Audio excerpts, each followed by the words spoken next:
ABC4 News at 5 starts now. Good evening, I'm Jordan Burrows, in for Glenn Mills and Emily Flores. Thanks for joining us. We begin with two new fires burning in Utah. Winds are quickly spreading the flames, threatening Highway 201 in Salt Lake County and shutting down eastbound I-80 near the Tooele County line for hours. The interstate is now finally back open. The Barney Wash fire now burning at least 40 acres near the Copperton mine, and the Lakeshore fire now 380 acres in Tooele. ABC4's Lena Takata is there keeping an eye on the fire. Lena, what do you see so far? Jordan, very smoky, very windy, very hot conditions out here in Tooele County near where the Lakeshore fire was discovered at about 12:20 p.m. today, according to the FEMA wildfire dashboard. Now, initially, Utah's Wildfire Info's Twitter account said the Lakeshore fire was reported to be about 30 to 40 acres. But since then, Utah Wildfire Info says another fire, the Lone Fire, burned into the Lakeshore fire and is now estimated to be about, like you said, Jordan, 380 acres. As you can see, it is incredibly windy out here, and fire officials say the Lakeshore fire is running uphill. Federal, state, and local resources are on the scene to fight the fire, but at this point, air resources are grounded due to the wind. But we'll have more on this story in our later broadcasts. Live from Tooele County, Lena Takata, ABC4 News. Back to you. All right, thank you very much, Lena. Now, Chief Meteorologist Alana Brophy is tracking these weather warnings now in effect across Utah. Alana, take it over. Yeah, strong southerly flow is the reason we're seeing erratic fire behavior. Not a surprise. We knew these warnings were in place, and we're still dealing with this and will as we head through the holiday weekend. Starting off with when those warnings went into effect. This was downtown Salt Lake City. What you're going to see on this video is the start of that warning.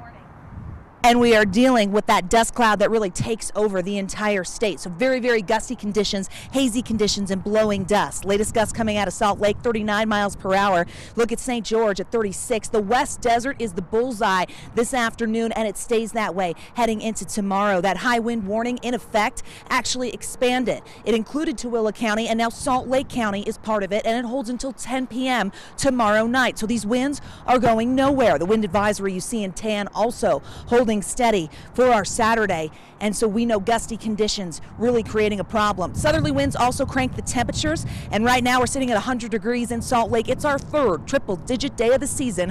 102 in St. George with 90s around the rest of the Wasatch Front. So you've got high heat and whipping winds, and of course you know fire danger is ripe. The red flag warning has been in effect, remains in effect, and will not stop. Critical fire danger wanting to linger for your Father's Day weekend. What you need to know coming up in my full forecast in just a few moments. Jordan, back to you. All right, thank you very much, Alana. Wildfire dangers are threatening parts of southern Utah. Rocky Mountain Power is closely monitoring the weather in parts of Iron County. This is to determine if widespread power outages will be needed where winds are expected to add to the wildfire risk. Parts of Cedar City at a higher wildfire risk could see rolling blackouts if winds pick up over the weekend. A 19-year-old is behind bars accused of sexually abusing and trafficking children.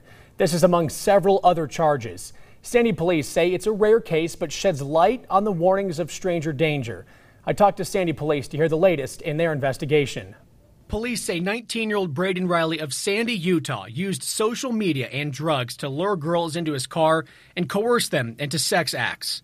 Arresting documents show Riley would pose as a 15-year-old boy and chatted with several underage kids. You know, anytime that a child is involved, we take it a little bit, we'd have a little bit of a different approach on it because they are incredibly fragile. They are incredibly sensitive. Arresting documents say on one occasion, Riley picked up a 13-year-old girl and forced her to engage in sexual activity in exchange for vape products. During another instance, records show the same thing happened, but this time to a 12-year-old girl. According to charging documents, the 12-year-old girl says the reason she engaged in sexual activity was because she is, quote, addicted to vaping. Sergeant Greg Moffitt with Sandy Police Department says police searched Riley's Instagram through a search warrant. He says he messaged several people to smoke marijuana in exchange for sexually explicit photos or to meet them. We've coined that phrase stranger danger, and for a reason, because it's very easy to remember. Just understand that, you know, not everyone out there has always got good intent. Police initially alerted the community Monday about Riley after reports of him luring children into his car. Sergeant Moffitt says he's thankful the community was on the lookout and worked with several police agencies to help put Riley behind bars. He adds this is a huge learning lesson to kids. Our kids are vulnerable. in today's day and age with all the different media sources. So we need to have those discussions as well. Sandy police also believe Riley is involved in an attempted kidnapping of 2 children. Federal regulators are authorizing COVID-19 vaccine shots for infants to preschoolers. ABC4's Curtis Brooker joins us live in studio with the details. Curtis, we know this is paving the way for shots to go into arms within a matter of days. Yeah, Jordan, doctors here at home say it could be as soon as the middle of next week when kids ages 6 months to 5 years old would be able to get their first COVID shot. Now, the FDA authorizing both the Moderna and Pfizer shot for that age group. Now, the recommendation from the FDA says it is likely to happen with the recommendation of the CDC director, and the FDA's action does allow companies to begin shipping the COVID vaccines across the country. So parents will be able to schedule an appointment to get their kids vaccinated at family doctors, as well as some pharmacies and county health departments. Dr. Andrew Pavia of U of U Health and Primary Children's Hospital projects the vaccine dosage should be available as early as Tuesday at the Salt Lake County Health Department. He says Pfizer's vaccine will be 1/10 of an adult dose, and Moderna will be 1/4 of the adult dose. Now, for the best protection against COVID, the FDA recommends 3 doses of the Pfizer vaccine and 2 doses of the Moderna. You can find more on this online at abc4.com. Jordan, back to you. Okay, thank you very much, Curtis. The daybreak community is making national news because of a goose. What's being called a gangsta goose has been terrorizing community members for several weeks. Anytime people would leave their patio, the goose would chase after them. People who use a nearby trail like these ones on your screen, they're getting chased away by that goose. It would happen for days. It wasn't until about 3 days in when people figured out that the gangsta goose was actually protecting a duck's eggs. The goose became overprotective up until those eggs hatched and the ducklings walked over to the Oquirrh Lake. Now he just protects the hatchlings as if they were his own. Gangster became kind of a symbol for us because at first we really didn't like him at all. We had kind of misjudged him. Then we got to know him, then we got to respect him, and then finally I started to realize, you know, in this world right now, it's easy to dismiss people. And if we just take a moment to look a little deeper, we might see a goose trying to protect a duck and her eggs. Gangsta now sits in a marsh area in the neighborhood. There is a sign there that says Gangsta, the insanely devoted goose nursery area. Our ABC4 Utah team is celebrating Nexstar's Founders Day of Caring. It's one of many where we get the chance to serve our community. ABC4's Emily Flores is at the Utah Food Bank helping out. Good evening. Here we are at the Utah Food Bank. ABC4 has dozens of volunteers all taking part in our Nexstar's Founder Day of Caring, which we are so grateful to be able to give back and really give back to all of the community and say thank you to our viewers for supporting us as a station. Joining me today, Heidi Cannella, the Communications Director for the Utah Food Bank. So excited to talk because you have so much support here at the food bank, but the need is still great. Heidi, tell us a bit about where we stand as the Utah Food Bank. So right now in Utah, 410,000 Utahns are facing hunger and 1 in 7 Utah children. That need skyrocketed during the beginning of the pandemic, but we're still seeing an elevated need because now we've got inflation coming in right behind it and heading into our most critical time of need, which is summer. Tell us why summer, just again and again, seems to be the critical time of need, that the same help isn't coming in. Absolutely. So during the summer, kids are out of school, so they lose access to free breakfast and free lunch at school, as well as our after-school program for some of the kids that utilize that service. So families who are already on a thin budget are having to find a way to make up 2 extra meals for their kids. And it's a tough time. Also, donations slow down at the same time as people who are in a position to give tend to do other activities during the summer, so volunteer as well. Tell us ways for those at home who say, you know what, I can't give back. How can people give back? The 3 things we always ask for are food, time, and money. Last year, we utilized the services of 142,000 volunteer hours, which is equivalent to 68 full-time employees. We could not do what we do without help like this. Incredible. So again, no excuse, because you can do food, time, or donate some money there. For those who are in need, on the other side of it all, where can they find the resources and the help they need from you? Absolutely. Our website has a whole section of resources where you can get help.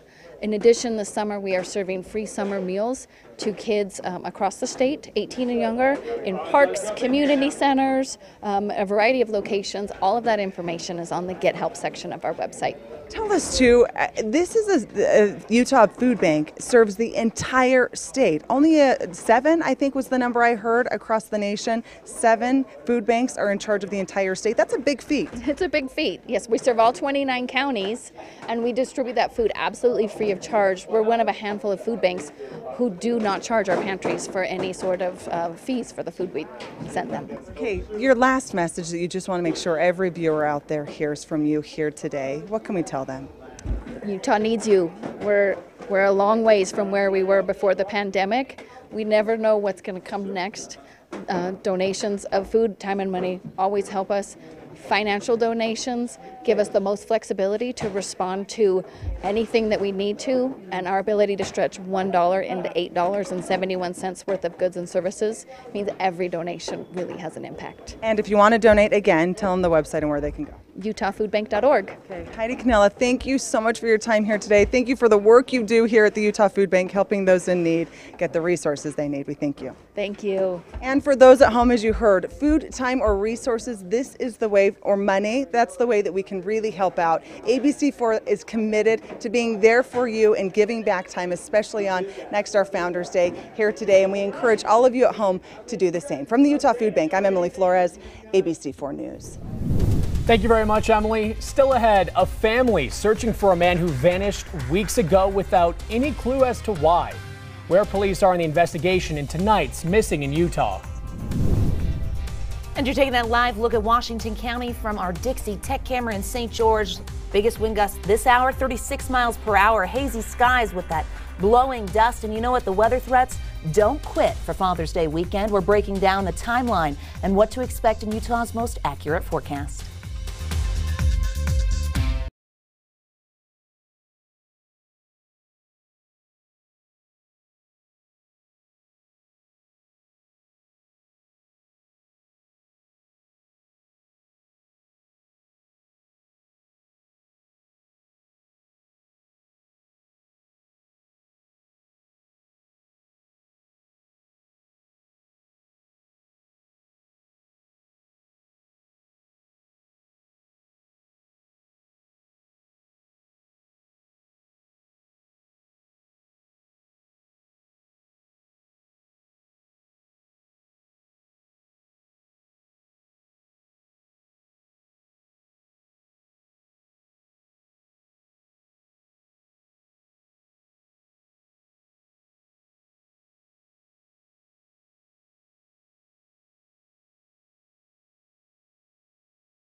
You're watching ABC4 News. Casey Bachlag simply vanished, and both his family and police are concerned about his whereabouts. His vehicle was found abandoned on Interstate 80, but there's been no signs of him. For each missing person, there's a family, and for them, the search continues. Here's ABC4's Marcos Ortiz with tonight's Missing in Utah. Casey Bachslag's disappearance is very unusual. This, according to his family. They say there's no reason for him to disappear without telling anyone. It started with a text. It said in part, "I work with Casey. Can you please give me a call when you can?" So I called him up and he says, "Hey, Casey didn't show up. You know where he is?" I said, "Got no clue." Casey Bachslag didn't show up for work. He lived at an apartment in South Salt Lake. Police said on Monday, June 6, surveillance video showed him leaving shortly before noon. Also very unlike my son. We got in the car, drove to the apartment. At his apartment, there were no signs of him, and his car was missing. He would never run away and leave everything. He would never not let anyone know if he had different plans for the day. It's probably the reason why the police is taking this seriously. South Salt Lake police were notified that Wednesday. By evening, Bachslag's car was found at a turnoff along Interstate 80 heading towards Evanston. Doesn't make any sense. There is nowhere out here. All open land. This is the turnoff where Bachslag's car was found. The family said it had been abandoned and police are processing it for evidence. Colin James was there yesterday. I just had questions the whole way I was driving out there. Why was the car driven so far? Why was the car dumped in a place that has no noticeable advantageous features? His parents say Casey is a reliable person, friendly to all who he met. They're unaware of him having trouble with anyone. Nothing at all, nothing like that. Never, ever. He seemed to get along with everyone he met. Once he left his apartment on Monday of last week, his parents suspect there was foul play. Perhaps he was carjacked. Something happened between him leaving his apartment, well, obviously, but something that he walked into the wrong area. He saw something he wasn't supposed to see. When he was last seen, it was in broad daylight. Now the family needs your help. If you saw something, say something. Links to their website, as well as to the South Salt Lake Police Department, can be found by clicking on this story at abc4.com. For Missing in Utah, Marcos Ortiz, ABC4 News. Time now for Utah's most accurate forecast with Alana Brophy. Weather rates certified 11 years in a row. Very active day in the weather world, but I don't need to tell you that if you've stepped outside, those winds are whipping at blowing dust relentless. As we take that live look from Utah Lake, this is Linden, the Utah Lake beach, where folks were trying to take advantage of the wind, but just not safe to be out on the water with these strong gusts. Wind advisory in effect right now with the red flag warning in effect for this area. Temperature sitting at 93. Above average heat has taken over with the help of those southerly winds. We have several warnings that have been expanded and extended that do impact your Father's Day weekend. The winds don't want to quit. I've got the timeline on when to expect those warnings to lapse and we get some calmer conditions. Also, we're there for you when it comes to those storms. We're tracking them and flash flood potential. The threat holds on for the next couple days. Temperatures right now in the 90s. It's 100 in Salt Lake, third triple-digit day of the season. 94 in Moab, 90s for the I-15 corridor. Cedar City in the upper 80s. 102 in St. George, where strong southerly winds upslope actually cool the area, but it is hot down there. The triple digits came back yesterday and they hold steady. Live look at Monument Valley, where you can see hazy skies because of the blowing dust. We're seeing it throughout the state with these strong winds. Highest numbers, 45 miles per hour in Salt Lake. Look at Milford, Cedar City, not joking around, Price, Castle Country, as well as Moab and Hanksville. Hefty numbers when it comes to the winds, and that's why those warnings are in effect. That high wind warning for the western side of the state holds until 10 p.m. tomorrow, and new this afternoon they extended that into Salt Lake County. So Salt Lake now under that high wind warning as we get through tonight and tomorrow. The wind advisory you see in tan, that includes the Swell, San Pete and Sevier Valleys, Utah County, portions of the north and down south. towards Grand Staircase, well, that actually holds on as well. 55-mile-per-hour gusts. Wasatch Back is part of that, so the winds are not going away, and they actually increase the fire threat as we head into tomorrow. We get an elevated risk all the way over to the basin. Critical fire danger in the west, which is why that red flag warning is not going anywhere as we make it through the weekend. You have to be extremely careful if you're going to be out and about for Father's Day, because rough situation. Approaching system headed our way, area of high pressure to our east. You notice those storms on the satellite radar on the eastern side of the state, moving from south to north as the monsoon push, right? Some of these just putting out microburst winds.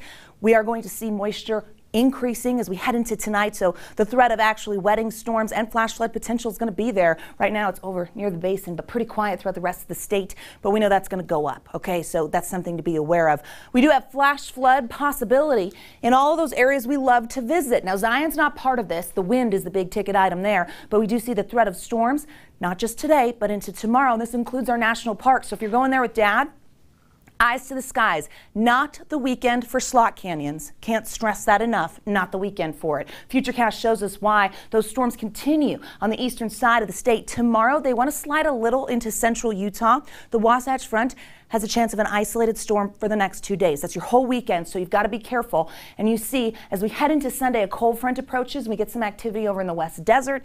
That cold front will open the door for cooler air as we head into next week. Cooler. That sounds nice when you're sitting at 100. 80s, 90s in Salt Lake tomorrow. 80s for the I-15 corridor, storms in the east. 95 in St. George. Here's a look at the next 7 in Washington County, where we get those 80s for Sunday, which will be nice on Father's Day. Tomorrow we still have our blowing dust. Summer starts on Tuesday. Father's Day forecast statewide. Take a good look. Steady decline in temperatures for the next 2 days. Wind and storms definitely a threat. Wasatch Front 7-day. 90s turning to 80s. To the 70s, and then the 90s come back. We're up, down, and all around, but that's what we love. Keeps it interesting. Jordan, over to you. Okay, thank you, Alana. Well, our basketball team can't stay out of the news. Wes, what's going on with the Jazz? Giving us something to talk about, right? They say the only thing in life that is constant is change. Well, we're not sure if the Utah Jazz will be changing personnel yet, but we do know they'll be changing their uniforms next year. The Jazz released the new uniforms for the upcoming season, and they're bringing purple back. It's the mountain jersey that the Jazz wore when they went to the NBA Finals in '97 and '98 and wore it occasionally a couple of years ago. But it will be in rotation from now on, along with the dark mode jersey, the black and yellow color scheme that leaked a couple of months ago. These jerseys have not been as well received as the mountain jerseys. The feedback from fans has been a little polarizing. But hey, if they win in them, it just won't matter. Well, Tony Finau's stay at the United States Open was shorter than he expected. Finau bogeyed the last 2 holes today to shoot a 72. He finished at 5 over par for 2 days, missed the cut by a couple of shots. Conditions today at Brookline Country Club near Boston were pretty good, led to some good scoring. Masters champion Scottie Scheffler looking to win his first 2 majors of the year. Chip shot out of the rough, 3rd shot on the par 5 14th, tracking. And it goes for the eagle. He is tied for 6th place right now. Defending champ John Rahm putting for an eagle. And he drains this thing. He's right in the mix, currently tied for 3rd. And Colin Morikawa, with 2 majors to his credit, PGA and a British Open title, looking for a 3rd birdie putt. He moved up the leaderboard. And Joel Damon, a qualifier, the lengthy putt for a birdie to tie for the lead. He calmly rolls this thing in to get to 5 under par, tied with Morikawa. Now Morikawa could have had the lead by himself, had this putt for an eagle, blew it, and then instantly blamed the putter. Yeah, been there, done that. But he is in the lead, tied for the lead. Check this out. Shot by Cam Young, par 3, 165 yards, and he hit this one 165 yards right in the cup for a hole-in-one, just like our sports producer Josh Witzel, who yesterday got his first hole-in-one at Glendale. So congratulations to both of them. It's been a long time. I had one. Yeah. One. Well, I got to ask you, since we're in this fantasy football league at work, would you rather have a championship in that or hit another hole-in-one? Hole-in-one, not even close. Yeah, I agree with you. Not even close. All right, thank you, Wes. We'll be right back after this quick break.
All right, finally at 5, check out this cute moment caught on camera at the San Antonio Zoo. It's a kangaroo. Of course, his name is Joey, but he got quite the surprise when he learned sand. It doesn't taste as good as it looks. Zookeepers caught his funny face and just couldn't help it. We learned that today with the blowing dust. Yeah, it doesn't taste good. All right, we'll see you guys in half an hour right here on ABC4 at 6 o'clock.